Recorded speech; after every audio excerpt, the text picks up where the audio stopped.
Le lendemain s'ouvrit sur un jour qui devait être celui d'une révélation. Le Césalier me fut livré. Peu après le réveil, dans la splendeur lumineuse de ce matin d'octobre.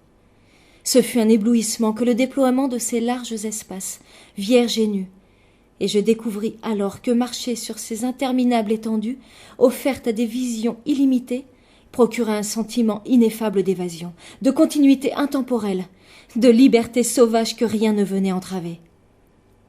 Avancer sans fin sur cette immensité d'herbage, argentée par la lumière naissante. Continuer jusqu'à se perdre dans le modelé des lignes courbes de la montagne. Puis de l'horizon encore montagne, sans s'imaginer pouvoir mettre un terme à cette errance de pèlerin. La volupté presque charnelle de fouler ce sol élastique, herbe rase poussée sur la mousse, au-dessus d'une terre brune et souple vivifiait mes pas. Le sifflement du vent à mes oreilles m'enivrait de son haleine aigre au relent acide et rude.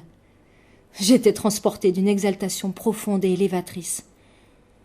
Mon regard ne glissait vers les profondeurs bleutées des vallons d'où montait le chant clair des sonnailles que pour s'élancer à nouveau vers la pureté du ciel et rejoindre le vol souverain des rapaces. J'exultais de communiquer la joie de tout mon être à la perception physique d'une marche transcendante.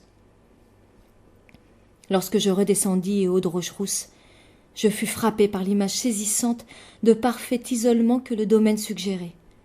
Dernier bastion avant l'infini de la montagne. J'y entrai comme on se jette au gîte, les jambes flageolantes de l'effort que je venais de fournir à jeun, la tête bourdonnante d'un trop-plein d'impressions. L'odeur du café m'accueillit dans la cuisine où l'on m'attendait pour le petit déjeuner. Blaise, tu te moquas de ma surexcitation. Mais Attilie, elle, ne rit pas. Je lus une forme d'interrogation dans la manière dont elle m'observait, et lorsque j'exposai le plaisir que j'avais pris à ma randonnée, un mince sourire récompensa mon enthousiasme.